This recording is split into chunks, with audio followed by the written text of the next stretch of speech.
looking at a mountain that doesn't care how fast you are. It doesn't care about wind tunnels, CFD simulations, or lap records. It only cares about one thing: punishing everything that dares to climb it.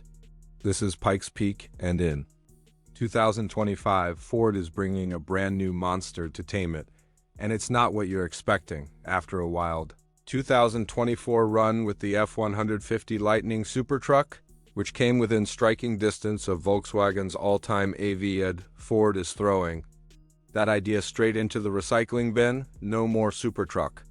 No more Lightning. Instead, they're coming back with something sleeker, more aggressive, and way more unpredictable. The Super Mustang Mach-E. Yes, Mustang Mach-E, Pikes Peak, together done, behind the wheel, returning to the mountain like a man with unfinished business is none other than Romain Dumas, the same guy who drove Volkswagen's ID.R to its now legendary 7-minute, 57-second record back in 2018, the same guy who nearly broke it again last year in the SuperTruck. But for 2025, he's not settling for close. Ford didn't just change the vehicle. They changed the game. The Super Mustang Mach-E is a pure hill-climb weapon. It might wear a Mustang badge, but let's be clear, this is no crossover you'll see at your local dealership. This is a stripped-down, track-focused, mountain-slaying prototype built with one mission in mind: to destroy the Pikes Peak record. Let's talk visuals first. What we've seen so far comes from a single, cryptic Instagram post by Ford, but that one post says a lot. First off, this thing looks nothing like the SuperTruck or the Supervan. The front is sharp and brutal, with a new aero package that's clearly been wind tunnel massaged. There's a huge front splitter with massive end plates and thick channels carved underneath for high-speed airflow. It's not just about downforce, it's about stability at altitude. Out back, the styling is pure race car. The ducktail is gone, replaced by a massive rear wing with F1 style end plates. The diffuser tunnels are enormous, venting everything. That comes from the battery cooling system and floor aerodynamics, and the taillights glow like molten lava. Under the mountain fog, the body itself is much more coupe-like than the road-going Mach-E. It's tight, low-slung, and purpose-built. If you squint, it actually shares more silhouette with the NASCAR EV prototype than a production SUV. That's intentional.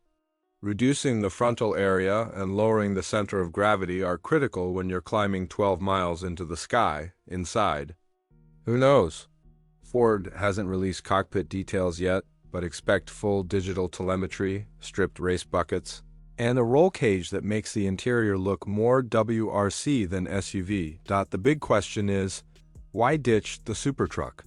Simple. Even though the SuperTruck performed well in 2024, the laws of physics still matter. A truck body creates more drag, it sits higher, it's heavier. And on a course like Pikes Peak, where air gets thinner with every corner and grip disappears with every turn, Ford needed something sleeker, smaller, and more aggressive. The Mustang Mach-E architecture gave them that freedom. More importantly, it shows Ford isn't just throwing EVs at the wall to see what sticks. This is a strategic move, a calculated one. One that says, we want the record, not just the win, and that brings us back to Dumas. This guy isn't just fast, he's obsessed. Obsessed with beating the mountain that's haunted every elite driver for over a century. Obsessed with that perfect run, no mistakes, no traction loss, no lift. Ford didn't just hire a good driver, they hired the best man on earth for this job, and here's where it gets wild. Since the ID.R shattered the record in 2018, no internal combustion car has even come close. That run effectively shut the door on gas-powered hill-climb supremacy. Electric is the future of racing at altitude, instant torque, no oxygen dependency, max efficiency. The Super Mustang Mach-E is the next chapter in that evolution. So how fast does it need to go? Volkswagen's ID.R did it in 7 minutes, 57 seconds. That's the gold standard. The SuperTruck missed it by a margin, but it was never meant to be the final form. The Mach-E, on the other hand, is. This is Ford's boss fight, the final level. It's now or never. And if they pull it off, if Dumas breaks his own record, In a Mustang, it sends shockwaves through every automaker watching from the sidelines. It tells the world Ford isn't just building electric crossovers. They're building monsters, let's be honest. This car isn't about showroom sales. It's about headlines, legacy, bragging rights.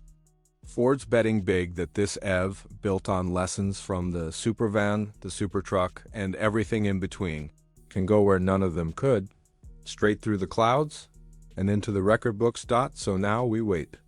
Details are still under wraps, the full specs, secret, power output, unknown, battery size, not revealed. But based on everything we've seen, from the aggressive new Aero to the coupe-like proportions, one thing is clear: this is Ford's most serious attempt yet, and with the Mustang name on the side, the pressure is even higher. Because this isn't just about performance.